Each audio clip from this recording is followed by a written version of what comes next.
Thanks so much for tuning in for our webinar today, Building Your Dream Team, How Small Businesses Can Recruit and Onboard Top Talent. I'm Crystal. I'm kind of like your MC for the next hour or so. To introduce you to our presenters, Scott is the head of communications of ZipRecruiter, and he'll be sharing the recruiting best practices.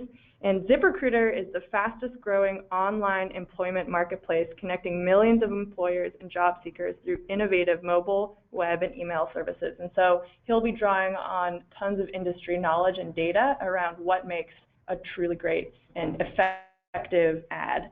And Katie is the head of HR at Gusto.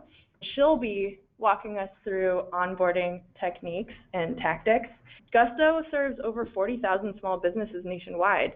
Gusto provides one intuitive place to manage payroll, benefits, and HR. Without further ado, I'm going to go ahead and kick it over to Katie. Good morning, everyone, and good afternoon to those of you guys on the East Coast. I'm super excited to be able to talk to you today. I want to take a moment just and ask you guys, why do you think we're talking about these two topics, recruiting and onboarding? Well, it's because we listened to you. In a recent survey of 1,100 small businesses, you guys said that hiring new employees was your biggest challenge in 2016, and I don't think that's going to change in 2017. And if you don't onboard and ramp people up well, you could potentially lose those strong employees, which means you're back to square one, back to recruiting. And your team can make or break your small business. All right, let's dig a bit deeper. Why is recruiting so hard? Well, it's super resource heavy. It turns out that it takes us about 52 days to fill an open position. And we're spending on average about $4,000 to do that. And if it feels like you're searching for a needle in a haystack to find that one person, you are. And for a small business, you don't have the time or the resources to get it wrong. One person on a 10-person team is a huge percentage of your venture. Those first few months really matter. 33% of new hires are looking for new jobs within the first 6 months. Onboarding is crucially important to get right. Not only will a great onboarding program help you retain your new hire, it's going to set the tone for the rest of their journey. All right, so here's how we're going to help you. Our agenda follows the life cycle of your employee. First, Scott's going to cover some tactical tips and best practices for creating the right job ad. And once you've found that right person, we're going to walk you through some creative ways to make your offer stand out and help you close your perfect candidate. As we saw from those stats, onboarding is crucially important. We're going to break down what good onboarding looks like and give you some real-life tools to help you get your new hire ramped up. So, without further ado, I'm going to turn it over to Scott to kick us off. Hi, everybody. Thanks for turning out today to hear us talk about recruiting. We want to look at the elements of job posting. You know, what needs to be in a successful job posting. Obviously, you need a job title, you need a job description, and you need a location. The job title is super important. This is one of the first things the job seeker sees clearly. So you want to think when you're sitting down to craft the job title, what's the job seeker looking for? You know, what role do they see out there for themselves that they want to go out there and get? You want to think about this to maximize your potential audience. Katie talked about how hard it is to find good candidates, and one of the last things you want to do is inadvertently narrow the pool of candidates you're going to get. You really want to see anyone who's qualified for this position. So you want to make sure that you're thinking about making it as open to as many people as possible, and you want to utilize search engine best practices, which helps with that. Whether people are going to ZipRecruiter or Google or Craigslist or wherever they're going, they're probably starting their job search with a search in a search engine, right? They type in some keywords, job ads pop up, and they decide whether they want to apply to that job. So keeping that in mind, you really want to consider, are you hitting your keywords?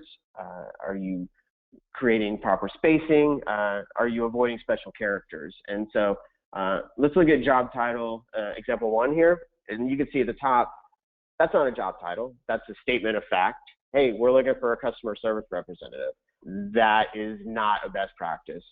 You just want to tell them, what is the job? It is a customer service representative.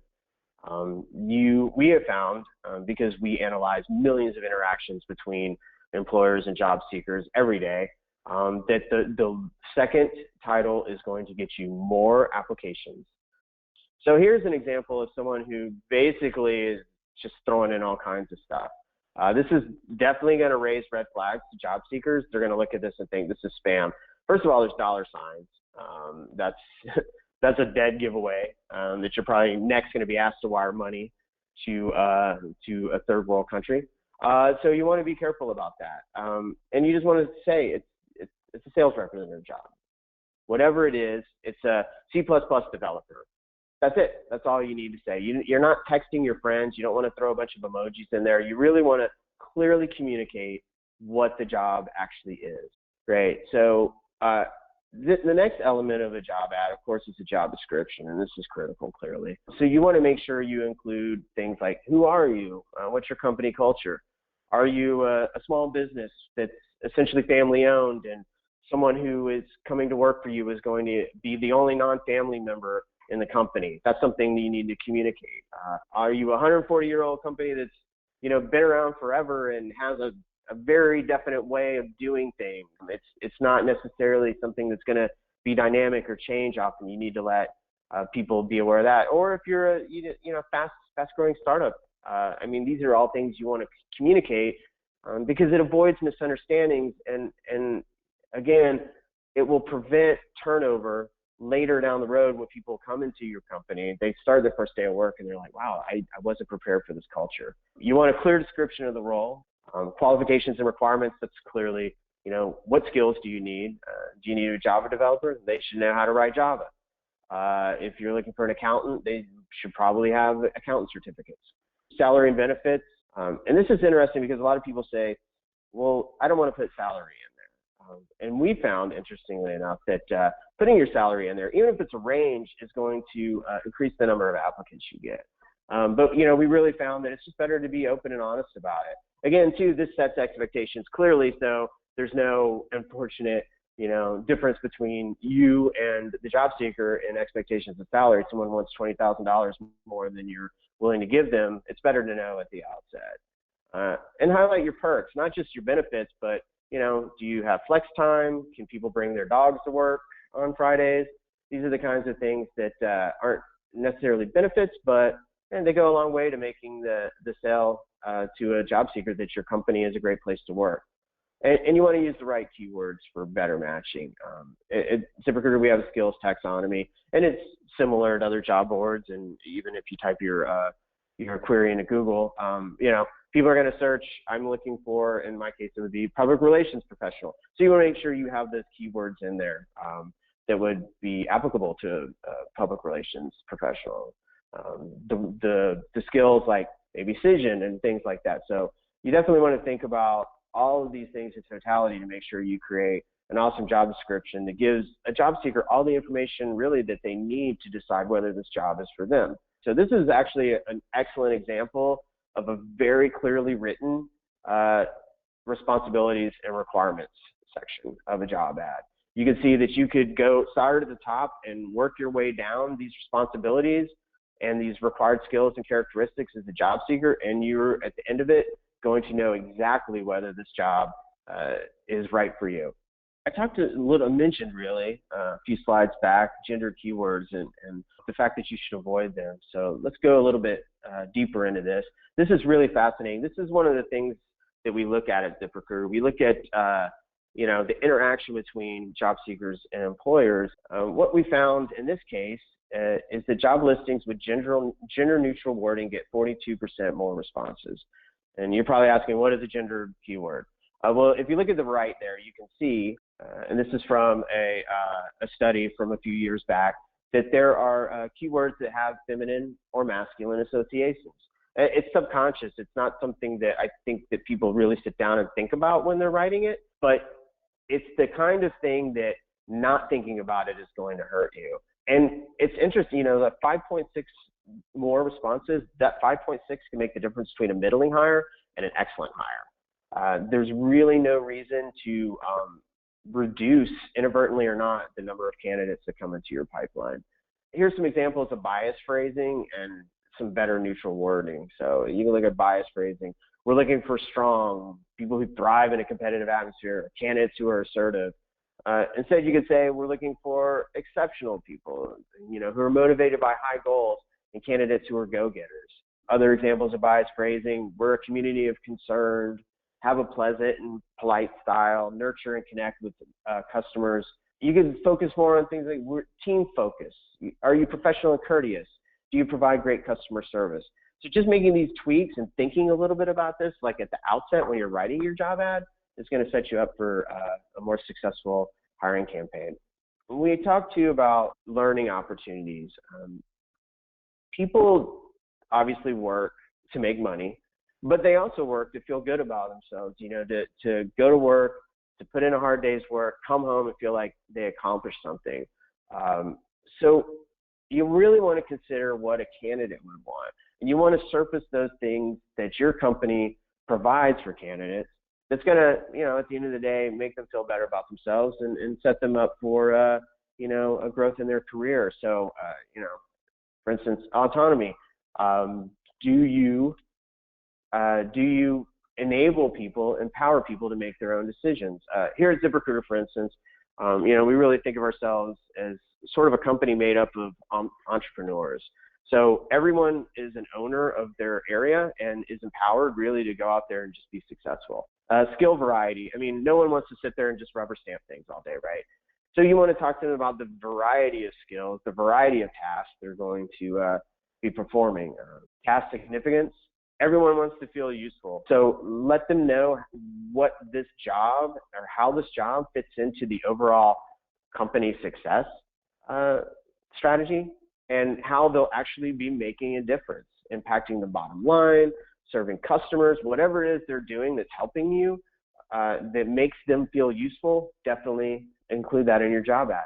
You need to include a call to action. If you think about what a job ad is, and that's what we call it here, you're marketing your company and this job to job seekers. So you can put all this stuff in here, but unless you include, like any marketer, a call to action, you're missing the boat.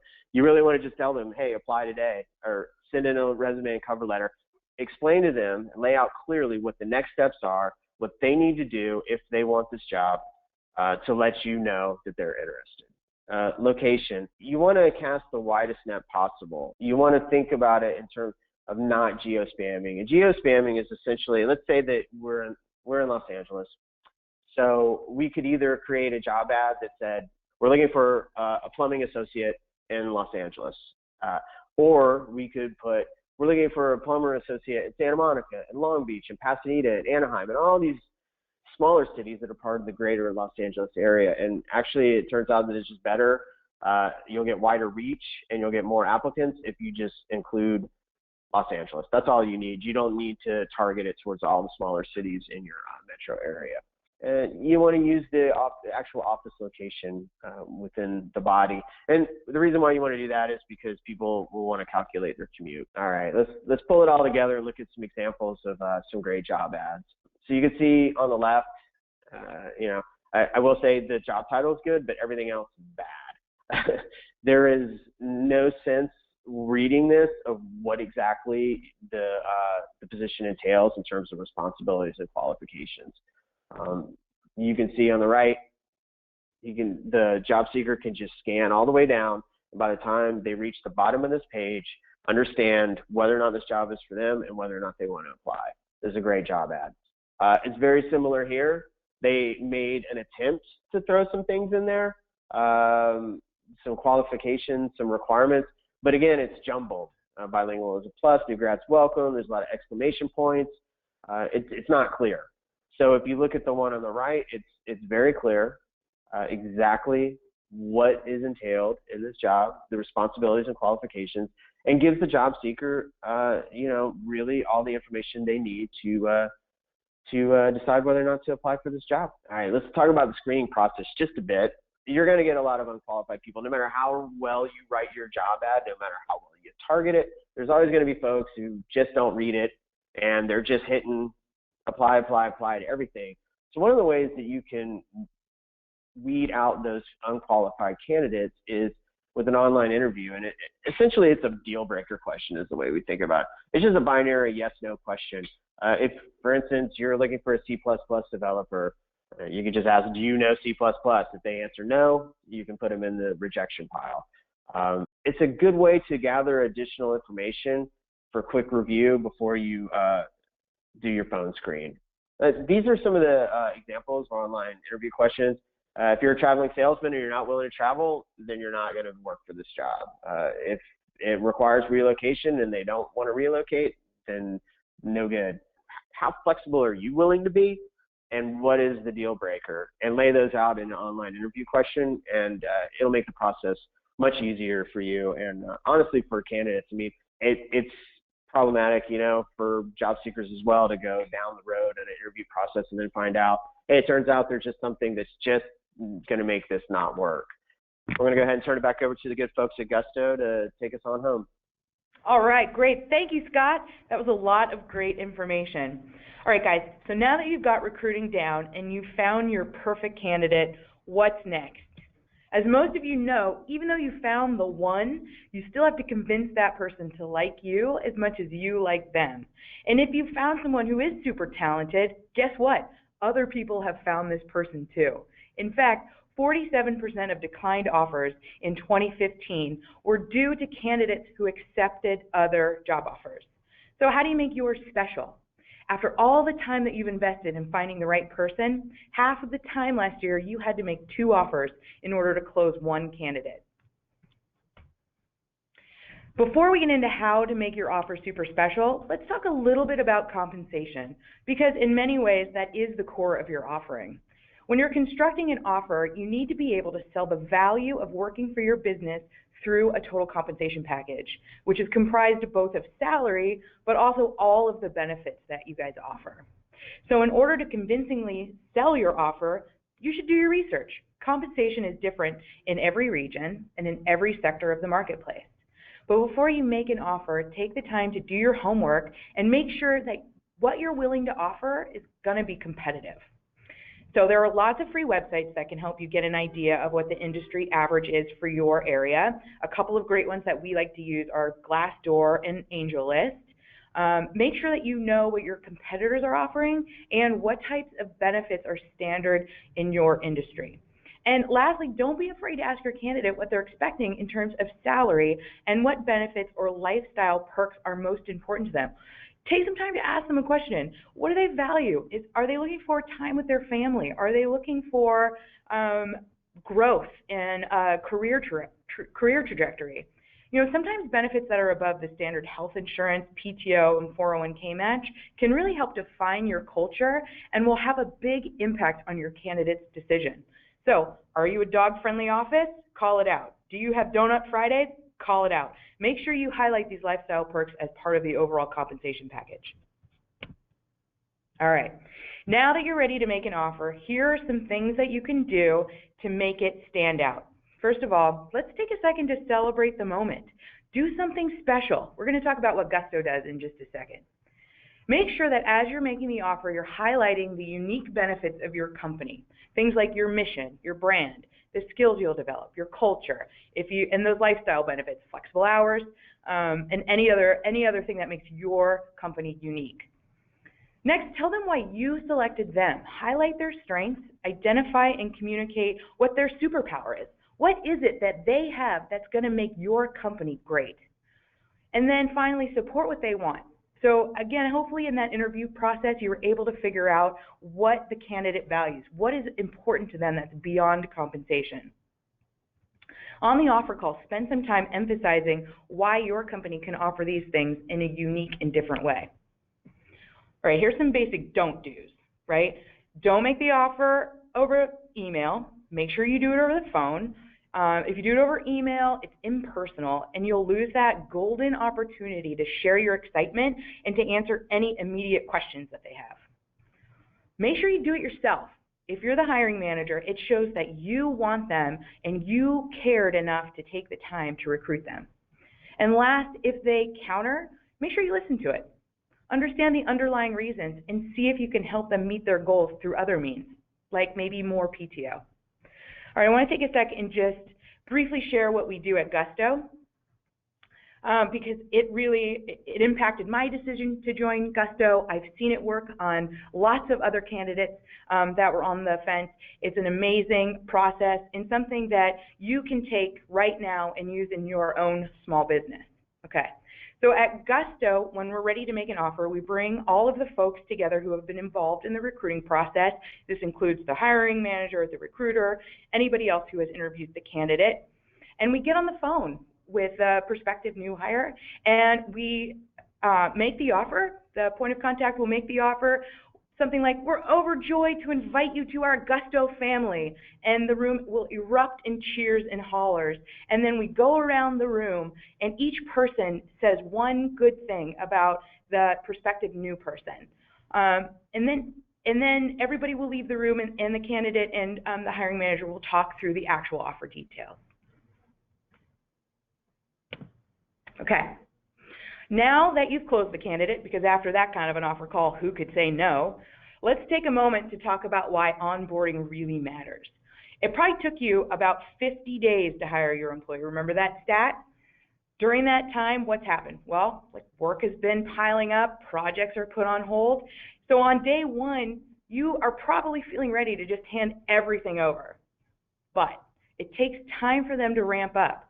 And when you hire someone, they aren't at their full awesome yet. They may have been the perfect candidate, but it's going to take some time for them to become an impactful partner in your business. Many small businesses don't feel like they have the time to invest in onboarding. I get it, you guys are busy.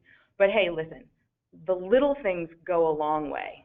And so we want to make sure that you guys walk away from today's webinar with a few tactical things that will help you create an awesome onboarding experience. We're going to help you identify what tools are needed to set your new hire up for success. These tools will include something called an onboarding guide, a first day checklist, as well as a sample 30, 60, 90-day plan for your more senior hires. We're also going to share some best practices that we've compiled from small business owners just like you on hiring and onboarding. All right. It's really important to remember that starting a job is a tough emotional journey. Think back to when maybe the last time it was that you started a new job, or maybe even further back to your first day of school. Remember, we're not robots. We take time to ramp up, to acclimate to a new environment. According to a study by American Express, this graph represents the typical emotional journey of a new hire. In this graph, the dotted line is the typical new hire experience. As you can see, when they start, they're excited. It's why they chose you. They were sold on the job. But as time goes on, maybe 4 to 7 months in, reality begins to sink in. Most often, that new hire is filling a role, as we said, that's been open for 52 days or longer. And remember that stat that said that 33% of new hires look for a new job at 6 months? Well, there's a reason why. It's this accumulated work, these projects that have been delayed until the role was filled, begins to overwhelm them. So it's really important that you guys protect and respect the ramp-up period. And then as their optimism begins to build again, they'll get more comfortable, they'll be more confident, and they'll be more competent in their job.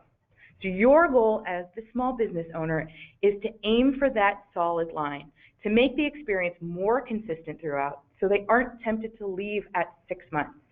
Make them feel competent and confident from day one. All right. Here's a tip from a small business owner just like you. It comes from Lauren, who's the head of HR at Patreon. Patreon is like a Kickstarter for online artists, from video makers to musicians. And Lauren says, I welcome new hires by placing a small gift on their desks, made by different Patreon creators. The package includes a description about the creator and what they're known for, so new folks can get to know the people we serve. We want people to feel special and feel connected to what we do and why we do it. Guys, I love this quote. It sets the tone for connecting employees to your mission and why you do it, which is connecting with your customers.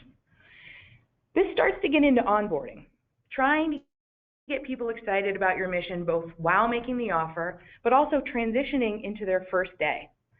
Make that connection for them. Connect them to why you do what you do, and connect them to why you help your customers. There's a lot of exciting energy when someone starts a new job. Tap into it. All right, so here's a few things that every new hire needs to be successful. First, everybody needs clarity in a new role, especially as they're ramping up. Put some extra time into defining those expectations. We highly recommend that you write them down. Sometimes you'll surprise yourself about what you expect from a new hire that you didn't even know when you wrote the job description.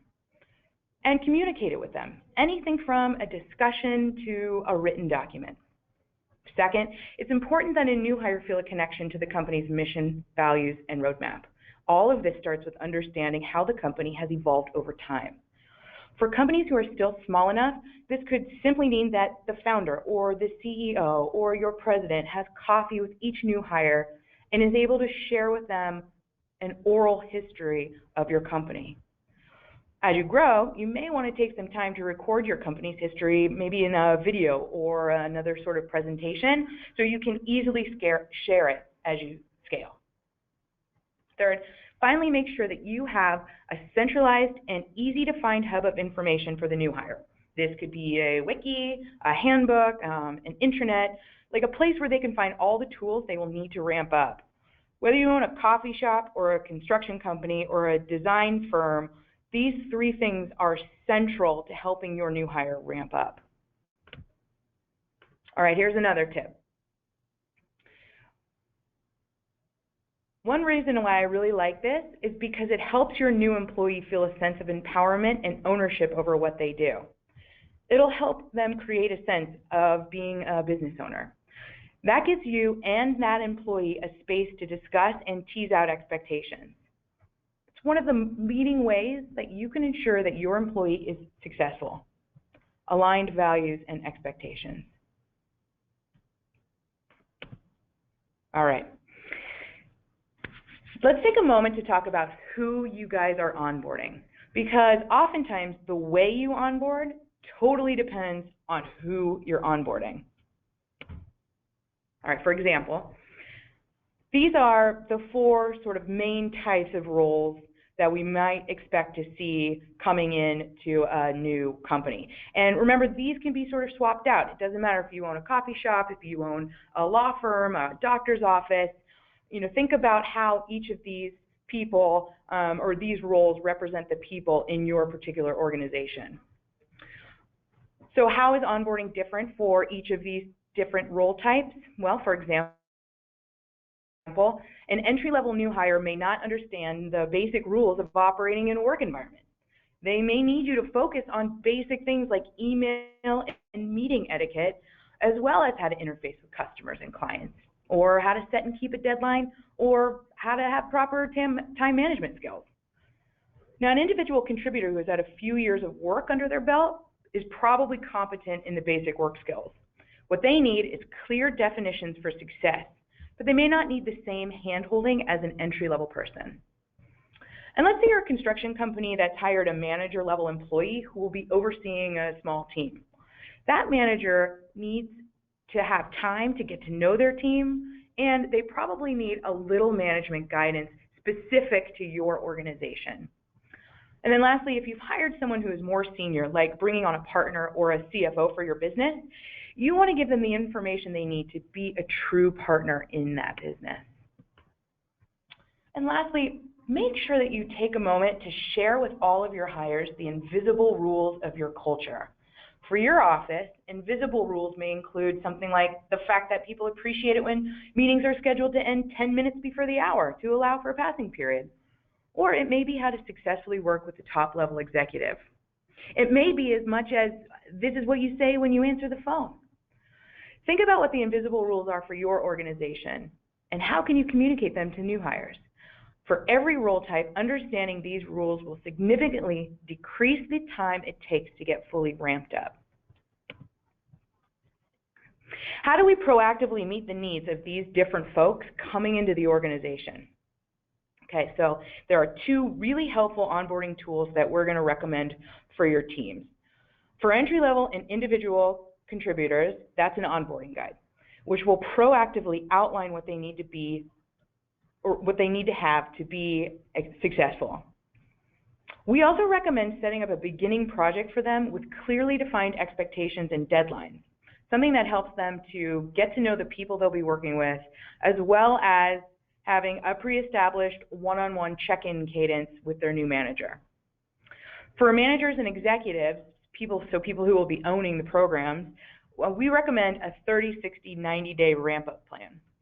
This includes protected time that will allow them to both shadow the folks they'll be managing and create a strategy or a business plan that will direct their first 90 days and beyond. But hey, even if you're not in an office environment, a basic onboarding guide with basic information, such as how can you get your paycheck, maybe how does tip splitting work, is a great tool which will give your employees the foundation to succeed even faster. Later on in the presentation, we're going to give you what a sample onboarding guide and a sample 30, 60, 90-day plan looks like. Before we get to that, let's have one more tip. All right, this one comes from Rafi Norberg, who is the president of Nexus Marketing, which is a 12-person company. He's got a great idea. He says, I used to personally onboard each new employee, which didn't work well. There was a disconnect because I'm their boss. So we switched to a peer-led onboarding process. New hires are now paired with a dedicated buddy who will take them through a set curriculum. This way, new folks bond with their coworkers more quickly when working with a peer rather than their boss. You know what, I think this is a great idea. We actually have a sort of similar process at Gusto. We pair people coming into the organization with folks that have been here for a long time, and we call them onboarding buddies. And what I really love about this program is that we often see these tenuous connections turn into real lasting friendships. All right, let's get into that toolkit I promised you. First day checklist. All right. Surprisingly, these little things go a long way to set the tone with your new hire. Things like, and maybe this is obvious, but show up before your first hire on that first day. Maybe send a fun email to the team and make sure you make in-person intros. I can't stress that enough. Walk your new hire around the office. If your office is too big, for whatever reason, at least introduce them to the people that they'll be working with on a day-to-day basis. But if you can, take time to introduce them to everybody in the office. Take a moment then to walk through their onboarding guide and explain all of the little details, show them their 30, 60, 90-day plan if it's a more senior hire. Make sure you take them out to lunch. And make sure that in their first week, and maybe even in their first month, that they have somebody to eat lunch with. Lunch can be the most stressful time, actually, in a new hire's first week. They don't know anybody. They don't know who to sit with. They don't know what the etiquette is. Make sure you help them out in that time of social anxiety. Okay, also give them the tools that they'll need, and then, of course, help them sign up for all of their benefits and payroll. All right, here is a sample onboarding guide. You can take this template, you can fill it out, you can absolutely tailor it to your organization. And remember that this is really useful for individual contributors or total newbies, but it's really actually helpful for everybody. And you can make a standard template for your company so that all of your new hires get the same experience. All right, so what should be in it? Well, document any key reoccurring meetings, one-on-ones, team meetings, company all-hands, so that they know what they're expected to participate in. Outline as much as you can those invisible rules that we talked about before around internal and external communication. How and when do you communicate with customers? What is your email, chat etiquette? And then where are all the important tools that they need? Where is the wiki? Where are their public research portals or some tools specific to the role? Make sure that you're documenting all of those resources so that they're really easy to find. How about setting down who the team is, just writing it out so that they can reference it. The names, the roles, people really important to set up a one-on-one with, people really important to connect with. And then any key or recent strategy, presentations, company history events, things that have happened. It's important that your new hire understand the history of your company, and an onboarding guide is the perfect place to document that. And then finally, if you have customer case studies, if you have examples of good chats with customers, link out to that. Make sure that that's in there so they get a really great idea of how your company prefers customer service to be done. Okay, this is a sample timeline for a 30, 60, 90-day plan. This is what it looks like for a manager or an executive. This is a really common tool to use at this level, is to understand. Understand the current state of the business. How are things run? Why are things run the way they are? Who manages what, and how is everything accomplished? Phase 2 is to analyze. You analyze what's working and what's not, assess how and where things can be improved. And finally, stage 3 is the optimizing stage. By the end of 90 days, the manager or executive should have a plan to make improvements and actually start implementing those changes. All right, so now you guys have some tools. You got a sample 30, 60, 90-day plan, a sample first day checklist, a sample onboarding guide. I'm going to turn it over to Kristen now, who will facilitate the questions portion. All right, thank you so much, Katie, and thank you, Scott, for sharing all of those best practices and tactical tips. So I'm actually going to go ahead and start the Q&A session. So I'm going to move to our first one from Tim. How important is an employee handbook? And on top of that, how many employees should I have? Maybe it's 6 employees or 10, or what's that threshold before I actually spend valuable time to create one? Great. That's a great question, Tim. Typically, we see small businesses taking the time to lay out their basic policies as early as 5 employees. As soon as you have sort of standardized norms in your organization, what time does work begin in the morning? What is our PTO policy? All of those things are sort of floating out there, and maybe that's what the invisible rules of your organization are. Those all should be coalesced into an employee handbook. On the legal side, lots of the actual required policies don't come into play until you have 50 or more employees. So I wouldn't worry about spending too much time other than documenting those invisible rules and taking some time to set out your intention for what your culture is going to be. The handbook can be really used for a lot more than just a collection place for legalese and legally required policies. It really can also be that place where you outline your culture, you talk about your mission, you maybe have your founding story or why the business was started in the first place. And think about your handbook as an ever-evolving document. It's not something that you have to set out and complete all in one day. It's something that you will add to as your company grows over time. Awesome, thank you. And Scott, another question for you from Greg. Yes, when online interview questions are used with a job ad, what kind of abandonment rate do you see from applicants?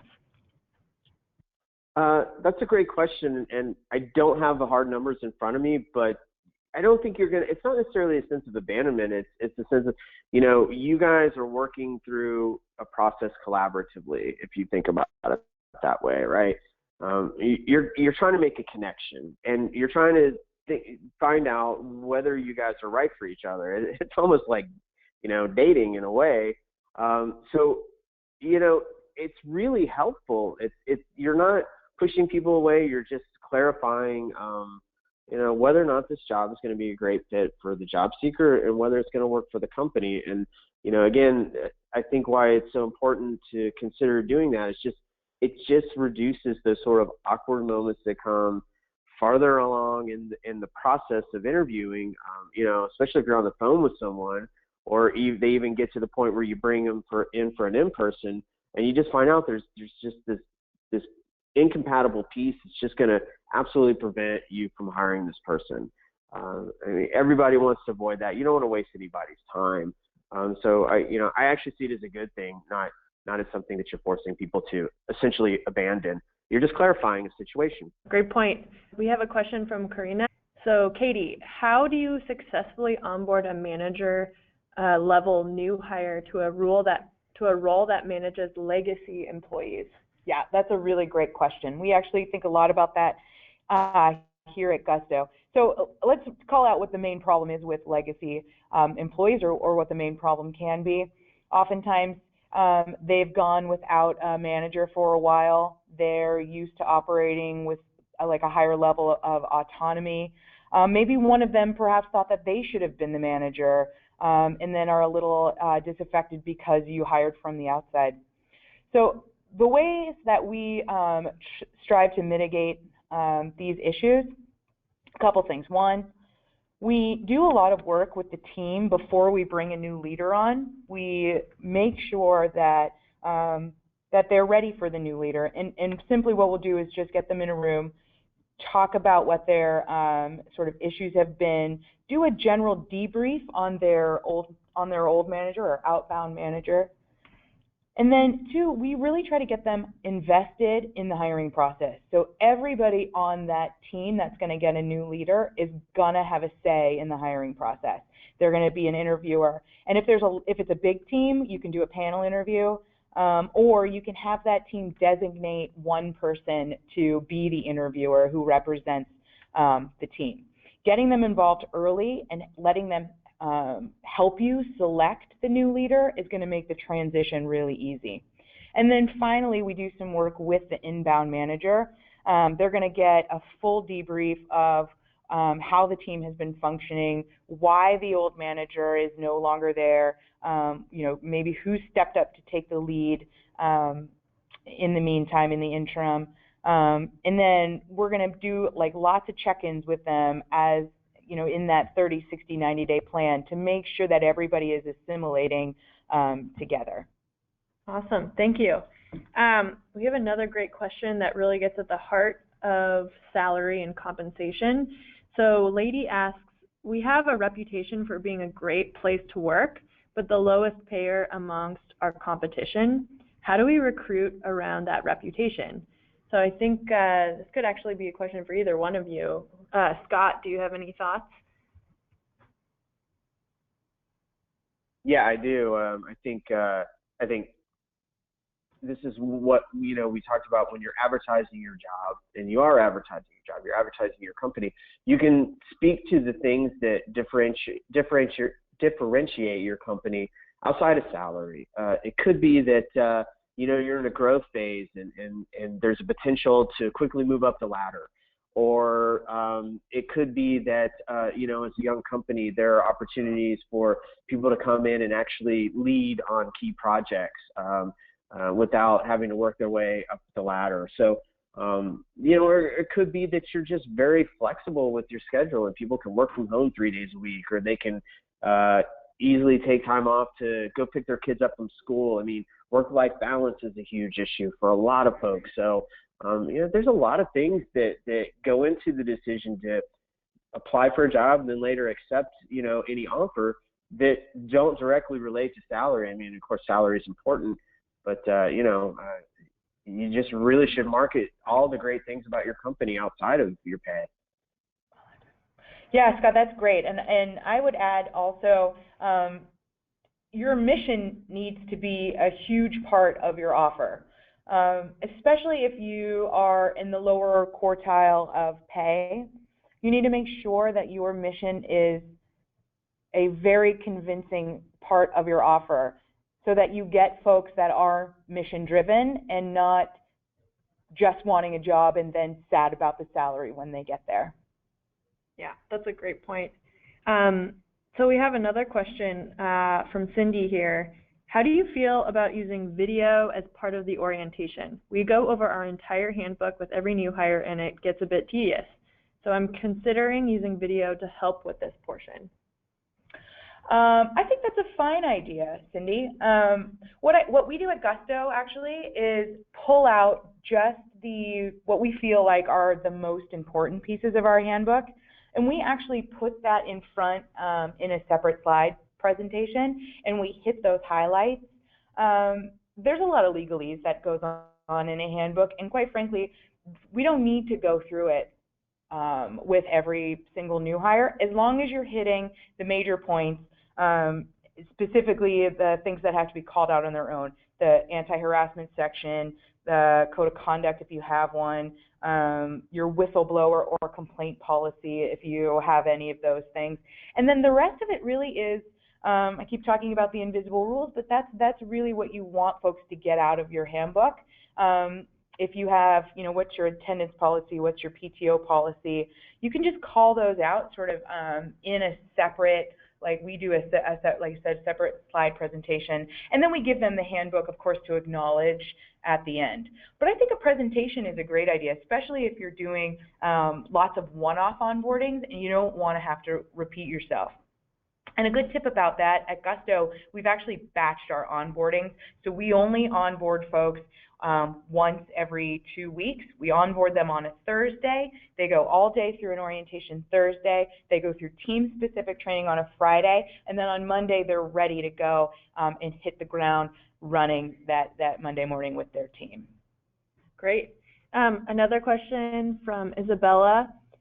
Scott, this is for you, I think. How can you effectively build a strong connection with your recruits? Well, I think the interview process is key. I think first of all you want to set out in your job ad, everything about the company that you feel like is germane, and that way you're going to attract the types of people that are going to have a connection with you. And I love Katie's point about putting your mission in there. That's key too. Are you attracting like-minded people who get excited about the things your company is doing? I think that's huge key to making a connection with recruits. And then, I think what we do here is we bring people in and then they'll take them out for an interview lunch and just sit around together, especially on the dev side, and just talk, and just see, who is this person? Are we going to fit? Are we compatible? Are they compatible with the culture here? Do they have the technical skills? And it's kind of a low stress way of really what's essentially a group interview. So those are a couple different ways that you can make sure you're connecting with recruits. I'd be curious to see if Katie had any insight in that as well. Yeah, I think what we try to do is just be very hands-on. We have certain metrics in our recruiting department that speak to how many touches a candidate should have on what cadence. So I think the more you reach out to them, the more you talk to them, and the more personal you can be with them. Obviously, keeping everything and keeping all of the rules in mind, of course. The more and stronger connection that you can build. Our onboarding process also actually begins really the moment that the candidate has accepted, which can often be 2 or more weeks before they actually start. So we have an amazing onboarding tool that we've created that allows you to reach out through automated email messages and through it's like a website that candidates can go through that actually introduces them to their team and allows them to fill out some of the basic forms before they even get here. And actually I have one thought on this too, which is that build in some informal time within the interview process where you maybe grab a coffee or just hang out with the team, because that can give you a great indication of whether or not you're going to want to spend a lot of time with this person, but it also gives them a chance to really get to know you and vice versa. And sometimes it's a matter of forum.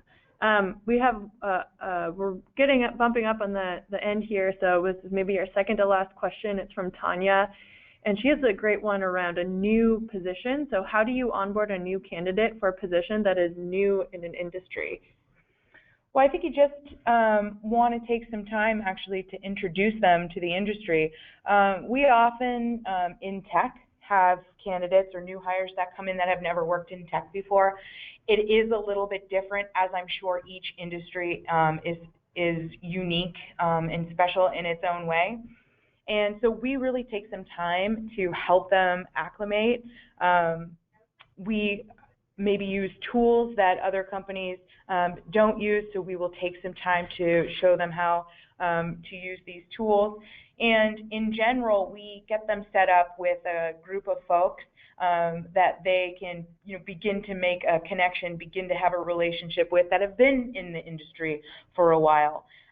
For a more senior level hire, like a manager who's coming in, it's really important that that person has some protected time in their first 30 days to do as much research, to get as familiar with the industry as possible. And some resources there could be maybe an outside conference, shadowing other folks in the organization, coffee, lunch, etc., with somebody who has been there and been involved in the organization for a long time. But really the most important part of bringing somebody on who's new to an industry is that protected time that they have in the first 30 days to really do their research and get ramped up. Awesome, thank you. So that wraps everything up for us. Thank you for joining. Hope you enjoy the rest of your day. Happy recruiting.